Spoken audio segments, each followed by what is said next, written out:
जय माता दी। 13वां अध्याय। राजा सुरथ और वैश्य को देवी का वरदान। महर्षि मेधा ने कहा, हे राजन, इस प्रकार देवी के उत्तम महात्म्य का वर्णन मैंने तुमको सुनाया। जगत को धारण करने वाली इस देवी का ऐसा ही प्रभाव है। वही देवी ज्ञान के देने वाली है और भगवान विष्णु की इसी माया के प्रभाव से तुम और यह वैश्य तथा अन्य विवेकी जन मोहित होते हैं और भविष्य में मोहित होंगे। हे राजन, तुम इसी परमेश्वरी की शरण में जाओ।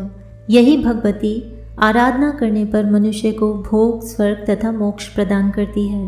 मार्कंडेय जी ने कहा, महर्षि मेधा की यह बात सुनकर राजा सुरथ ने उन उग्र व्रत वाले ऋषि को प्रणाम किया और राज्य के छिन जाने के कारण उसके मन में अत्यंत ग्लानि हुई और वह राजा तथा वैश्य तपस्या के लिए वन को चले गए और नदी के तट पर आसन लगाकर भगवती के दर्शनों के लिए तपस्या करने लगे।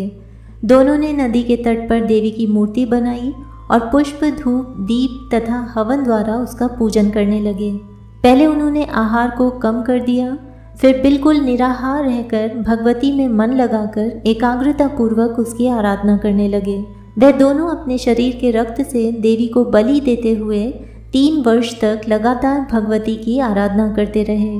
3 वर्ष के पश्चात जगत का पालन करने वाली चंडिका ने उनको प्रत्यक्ष दर्शन देकर कहा, हे राजन तथा अपने कुल को प्रसन्न करने वाले वैश्य, तुम जिस वर की इच्छा रखते हो वह मुझसे मांगो, वह वर मैं तुमको दूंगी, क्योंकि मैं तुम पर अत्यंत प्रसन्न हूँ। मार्कंडेय जी कहते हैं, यह सुन राजा ने अगले जन्म में नष्ट न होने वाला अखंड राज्य और इस जन्म में बलपूर्वक अपने शत्रुओं को नष्ट करने के पश्चात अपना पुनः राज्य प्राप्त करने के लिए भगवती से वरदान मांगा। वैश्य ने भी, जिसका चित्त संसार की ओर से विरक्त हो चुका था, अतः भगवती से अपनी ममता तथा अहंकार रूप आसक्ति को नष्ट कर देने वाले ज्ञान को देने के लिए कहा।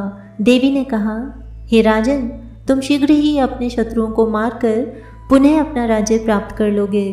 तुम्हारा राज्य स्थिर रहने वाला होगा। फिर मृत्यु के पश्चात आप सूर्यदेव के अंश से जन्म लेकर सावर्णिक मनु के नाम से इस पृथ्वी पर ख्याति को प्राप्त होंगे।